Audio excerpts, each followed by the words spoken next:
So today I'm going to show you how to replace the cabin air filter on essentially a 2006 to a 2011 Toyota Yaris. Doesn't matter whether it's manual or automatic, but it's pretty simple. Some cars are a little bit more difficult, but this one is really straightforward. I'm just going to be replacing it with this carbon air filter from Napa. Part number is 4511.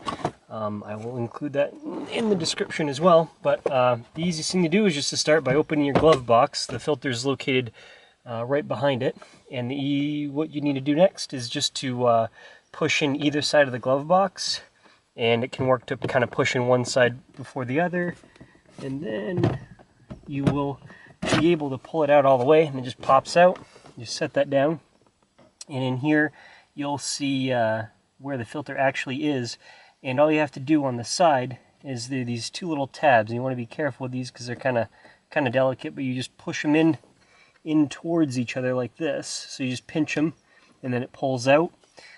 Take note of the labeling on this cover. It has an arrow pointing up. Make sure that's in the same position when you go to put it back in, but it'll just pull straight out at you and come unhinged from the other side. And it's the same tabs on either side, but there is directionality to it. And as you can see, this one's a little dirty, so we'll clean that up before we put it back in. But the filter just sits right into place here, and should just come right out with a little bit of effort, because it just slides in there normally. And this hasn't been changed since I bought the car, so I'm very curious to see how bad it is, because I wonder if they even changed it before I had it. Oh yeah, this has been need to be changed for a while. There's actually yeah, this really needed to be changed. Check that out. It's pretty gross. So it's a good thing we're changing this for sure. So for the curious, I figured I would show the filter, and just this is the reason why you should change them out yearly. I've had the car since 2016, or no, 2015. So I've had the car for 3 years and I haven't changed it. And by looking at this, I would say that the original owners didn't change it, but you can just see why it needs to be changed. There's everything from just seeds and stuff through the air, dirt, dust, pollen, and apparently a lot of mouse droppings, which is not uncommon for the area where this car is. I don't have a garage, so it's outside. But yeah, it gives you an idea of why you should change this pretty regularly. So I'll be doing that every year from now on.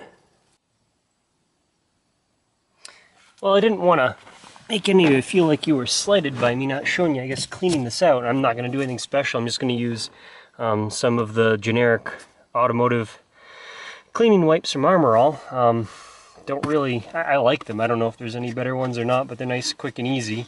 I would think anything like a window cleaner or maybe Simple Green or something would be good enough to use, but you just want to get this dust out of there. I mean, if we're going to put a new filter in, we might as well get this stuff out of there too, right?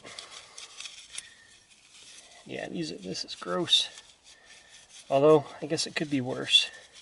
We'll just give this a quick little wipe down, get all that gunk out of there and dust and stuff. Set that aside, and we'll just get the edges here too, where that all creates a seal.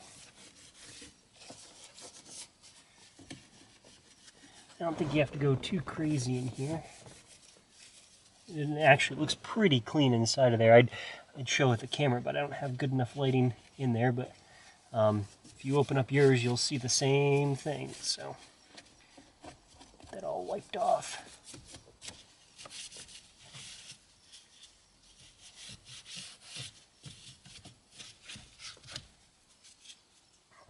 Let's see. It's actually kind of nice to look in there and not see a mouse nest or something, because that's pretty common around here too. And I'll just, with the glove on, I'll just kind of feel up in there too to make sure there isn't anything else. There isn't, so that's a good sign. Definitely could go another way. So let's go ahead and get the new filter out.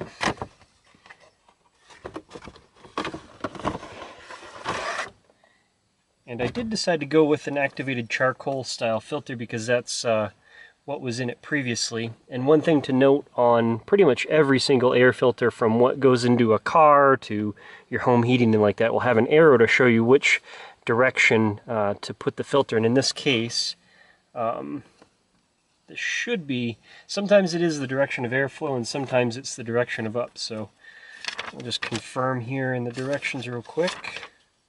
Yeah, and that's just, in this one, they want you to use the arrow as facing up. So we'll just go ahead and put it in there like so. And yeah, it's going to go the other way. So on this one, it's just going to be both of the foam or the felt sort of pleats will kind of fit into the sides, and it'll just slide into place. And that seems to fit better than the old one too. I wonder if they used the right one. And so with the end of the filter, you should just be able to put one side of the door in place and have it click in, and it does.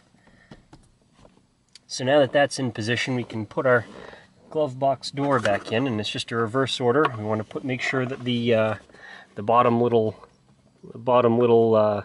tabs fit into these spots here, and they'll just slide into place, and it's really easy to check beforehand. Now that they're in, just slowly close the door like normal. You'll feel the two catches hit the side, and you're done. That's it. Thanks for watching.